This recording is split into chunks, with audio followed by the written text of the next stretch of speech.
నటి కీర్తి సురేష్ వివాహ బంధంలోకి అడుగుపెట్టారు. ప్రియుడు ఆంటోనీని ఆమె పెళ్లాడారు.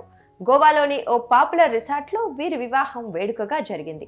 ఇరు కుటుంబాల పెద్దలు, అత్యంత సన్నిహితులు మాత్రమే ఈ పెళ్లి వేడుకలో పాల్గొన్నారు. నూతన వధూవరులను ఆశీర్వదించారు. ఈ పెళ్లికి సంబంధించిన ఫోటోలను కీర్తి సురేష్ ఇన్స్టాగ్రామ్ ద్వారా అభిమానులతో పంచుకున్నారు. ప్రస్తుతం ఈ ఫోటోలు సోషల్ మీడియాలో వైరల్ అవుతున్నాయి.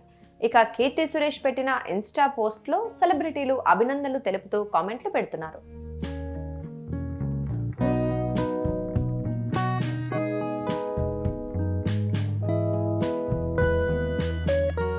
కీర్తి సురేష్, ఆంటోనీ దాదాపు 15 ఏళ్ల నుంచి స్నేహితులు. ఇదే విషయాన్ని ఇటీవలే ఆమె అధికారికంగా చెప్పారు. దీపావళి వేడుకల్లో భాగంగా ఆయనతో కలిసి దిగిన ఫోటోని షేర్ చేస్తూ దాదాపు 15 ఏళ్ల తమ స్నేహబంధం ఇకపై జీవితాంతం కొనసాగనుందని తెలిపారు. ఆంటోనీది వ్యాపార కుటుంబం. కొచ్చి, చెన్నైలో వ్యాపారాలున్నాయి. స్కూల్ డేస్ నుంచి కీర్తితో ఆయనకి పరిచయం ఉంది. కాలేజీ రోజుల్లో ఆ పరిచయం ప్రేమగా మారిందని టాక్.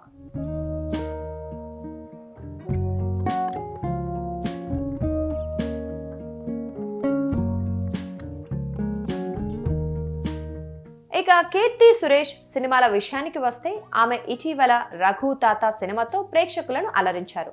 ప్రస్తుతం రివాల్వర్, రీటా, బేబీ జాన్ సినిమాలతో ప్రేక్షకుల ముందుకు వచ్చేందుకు సిద్ధమవుతున్నారు. బేబీ జాన్తో ఆమె బాలీవుడ్లోకి ఎంట్రీ ఇస్తున్నారు.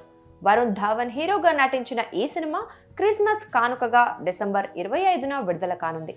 ఈ సినిమాకు సంబంధించి కీర్తి సురేష్ తన ఇన్స్టాగ్రామ్ అకౌంట్ ద్వారా ఇప్పటికే బోలెడంత ప్రమోషన్ చేసేశారు. సినిమాలో స్టిల్స్ తో పాటు సెట్స్ లో వరుణ్ ధవన్ తో కలిసి తీసుకున్న ఫోటోలు షేర్ చేశారు. అయితే కీర్తి సురేష్ పెళ్లి చేసుకున్నాక విడుదలవుతున్న తొలి సినిమాగా బేబీ జాన్ నిలవనుంది. ఈ సినిమా మంచి విజయం సాధించి ఆమె బాలీవుడ్ లో మరిన్ని అవకాశాలు అందిపుచ్చుకోవాలని కోరుకుందాం.